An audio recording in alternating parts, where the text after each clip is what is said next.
The city of Babylon went through its ups and downs, finally to reach its glory days under Nebuchadnezzar in the 6th century BC. At the very height of its power, as the Chaldeans were carting off Yahweh's rebellious people in chains, the prophet Jeremiah, Mr. Diplomacy, declared concerning his nation's new masters, "They shall not take from you a stone for a corner, nor a stone for a foundation, but you shall be desolate forever, says Yahweh." He gave the quartermaster of the captive Jewish king Zedekiah a message to take with him to his new home in exile. Jeremiah wrote in a book all the evil that would come upon Babylon, all these words that are written against Babylon. And Jeremiah said to Seraiah, "When you arrive in Babylon and see it, and read all these words, then you shall say, O Yahweh, you have spoken against this place to cut it off, so that none shall remain in it, neither man nor beast, but it shall be desolate forever. Now it shall be, when you have finished reading this book, that you shall tie a stone to it, and throw it out into the Euphrates. Then you shall say, Thus Babylon shall sink and not rise from the catastrophe that I will bring upon her, and they shall be weary." Jeremiah 51:26, 60 through 64. Desolate forever and sink and not rise sound to me like the city of Babylon is finished as a political entity. It will never rise from the sands of Iraq to be anything more than an archaeological dig, a tourist attraction. The spirit of Babylon, however, the insidious fraud designed to replace Yahweh in the hearts of men, is a different story. That never left.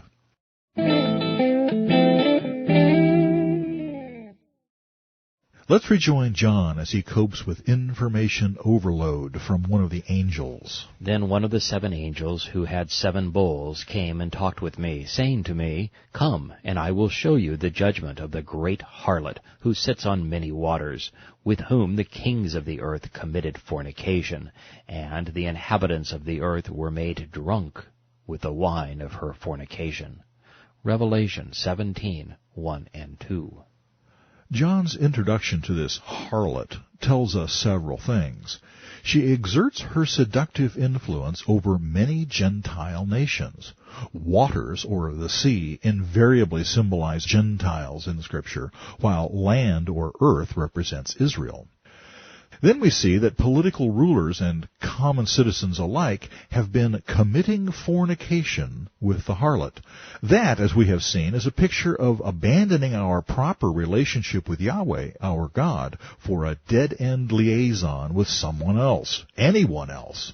It's hard to find appropriately evil-sounding words for this in English because we have trivialized the crime of adultery. We call it an affair or a fling, or we try to whitewash the filth by using clinical terms like marital infidelity. But it's betrayal, pure and simple, treason, treachery.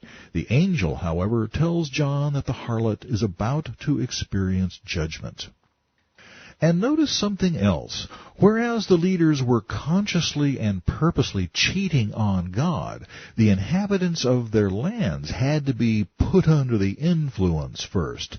They, that is we, have to be drugged, duped, lied to, and seduced by our politicians, our media, our cultural heroes, and even some of our clergy. They have put us into a drunken stupor with sweet sips of intoxicating fairy tales, such as, "Humans are the glorious end product of eons of evolution.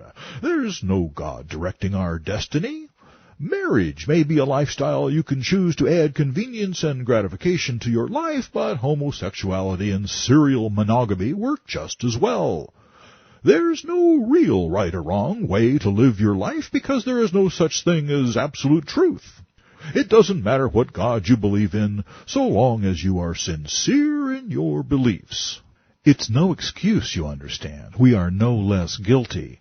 But when the whore of Babylon keeps trying to buy us drinks, woe to the bartender who keeps pouring them. So he carried me away in the spirit into the wilderness, and I saw a woman sitting on the scarlet beast, which was full of names of blasphemy, having 7 heads and 10 horns. The woman was arrayed in purple and scarlet, and adorned with gold and precious stones and pearls, having in her hand a cup full of abominations, and the filthiness of her fornication. And on her forehead a name was written, Mystery, Babylon the Great, the mother of harlots and the abominations of the earth. Revelation 17:3-5. Now there's something you don't see every day. Or do you? The symbolism is flying hot and heavy here, so let's try to break down the scene into its component parts. The woman, the harlot, is seen sitting on a scarlet beast. The beast is doubtless the same thing we saw back a few chapters. Having 7 heads and 10 horns, and on its horns 10 crowns, and on its heads a blasphemous name. Revelation 13:1. In other words, it's the Antichrist and his kingdom. The woman is seen riding the beast, so it's clear they're not one and the same. She's in control, or at least that's the way things appear. She's probably got her sharpest spurs on. Yee-haw! This harlot has apparently been doing a land office business, for she's grown rich plying her trade, the real oldest profession, seducing people away from the God who loves them. She may be nothing but a 2-bit spiritual whore, but her bag of quarters is full to the brim, and although she's been a mystery, able to disguise her true identity and intentions since she turned her first trick in the Garden of Eden, John now sees the ID badge that's tattooed onto her forehead. "Hello, I'm a really bad person," or words to that effect. This is the strongest language in the Bible. God apparently doesn't like her very much. And why exactly is that? I saw the woman drunk with the blood of those who had been set apart, with the blood of the martyrs of Yeshua. When I saw her, I marveled with great amazement. Revelation 17:6. Okay, that would explain it. Whomever she couldn't seduce, she killed, or at least tried to. Sounds exactly like Potiphar's wife back in Genesis 39. John probably recognized that the harlot represented false religion, misplaced faith, but this scene didn't compute. How could a religious entity persecute the saints of God and still prosper? Remember, John was from a culture that more or less equated riches and success with blessings from God.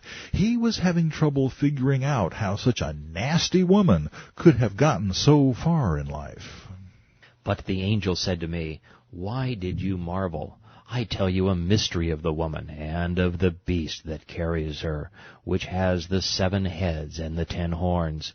The beast that you saw was, and is not, and will ascend out of the bottomless pit and go into perdition. And those who dwell on the earth will marvel, whose names are not written in the book of life from the foundation of the world, when they see the beast that was, and is not, and yet is. Revelation 17:7-8.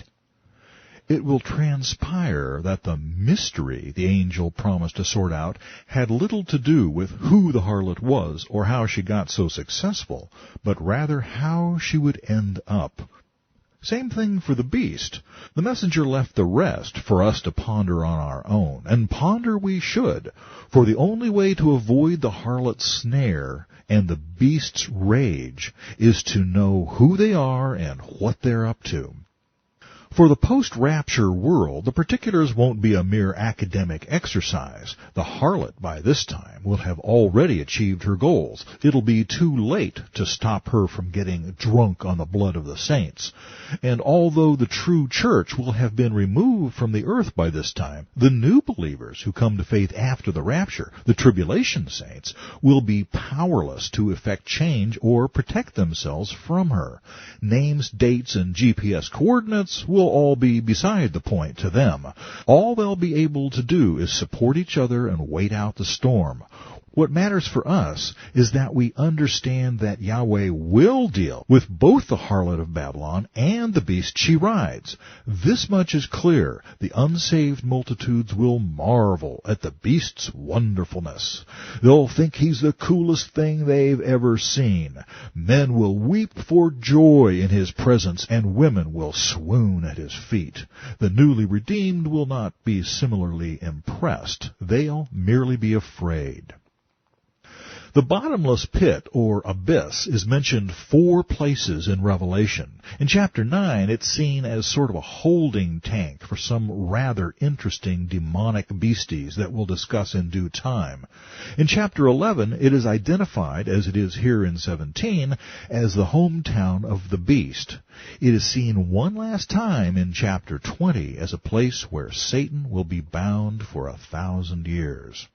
There is also a telling little incident recorded in Luke. Then Yeshua and his disciples sailed into the country of the Gadarenes, which is opposite Galilee. And when he stepped out on the land, there met him a certain man from the city, who had demons for a long time. He wore no clothes, nor did he live in a house, but in the tombs. When he saw Yeshua, he cried out, fell down before him, and with a loud voice said, What have I to do with you, Yeshua, Son of the Most High God? I beg you, do not torment me. For he had commanded the unclean spirit to come out of the man. But it had often seized him, and he was kept under guard, bound with chains and shackles, and he broke the bonds, and was driven by the demon into the wilderness. Yeshua asked him, saying, What is your name? And he said, Legion, because many demons had entered him. And they begged him that he would not command them to go out into the abyss. Luke 8:26-31. And one more interesting reference presents itself.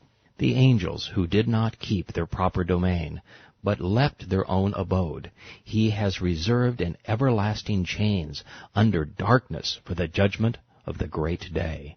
Jude, verse 6. Here it is made clear that demons are really fallen, rebellious angels, those who wanted what Yahweh had not given to them. Apparently, then, the bottomless pit or abyss is a place where some, but not all, demonic spirits have been incarcerated awaiting their final judgment in chains and darkness. Whether or not they're consigned to this place during the time of man seems to depend on how dangerous or destructive they are to us. Yahshua allowed Legion's demons to go into a herd of pigs, who were only good for Tammuz worship and making footballs anyway, instead of sending them directly to the bottomless pit. Thus they presumably weren't all that bad as demons go, although try convincing the poor guy whom they had possessed all that time. It is also terrifyingly obvious that these demons from the abyss can get out on parole from time to time, at Yahweh's discretion, of course. Back in Revelation, the angel continues explaining to John what's going on, but he's not handing him the answers on a silver platter. The angel merely points out the puzzle pieces. He doesn't say where they fit in. There are almost as many theories about the meaning of the passage as there are expositors, so I can't be dogmatic about its interpretation, but what I've found is intriguing, to say the least. Here is the mind which has wisdom. The 7 heads are 7 mountains on which the woman sits. There are also 7 kings. 5 have fallen, 1 is, and the other has not yet come. When he comes, he must continue for a short time. And the beast that was, and is not, is himself also the 8th, and is of the 7, and is going to perdition. Revelation 17:9-11. The angel says that the beast was, and is not, and will be again as he makes his way out of the bottomless pit on his journey toward perdition. He is not, and yet is. Well, I'm certainly glad we got that cleared up. Okay, just kidding. We'll tackle this mess, although it doesn't look easy. When the beast is said to have been, but is not, and yet is, It is clear, at least to me, that he is a demon, or alternatively, a man possessed by a demon who has been released from the abyss in times past, has been sent back there for bad behavior, and will be released again during the tribulation.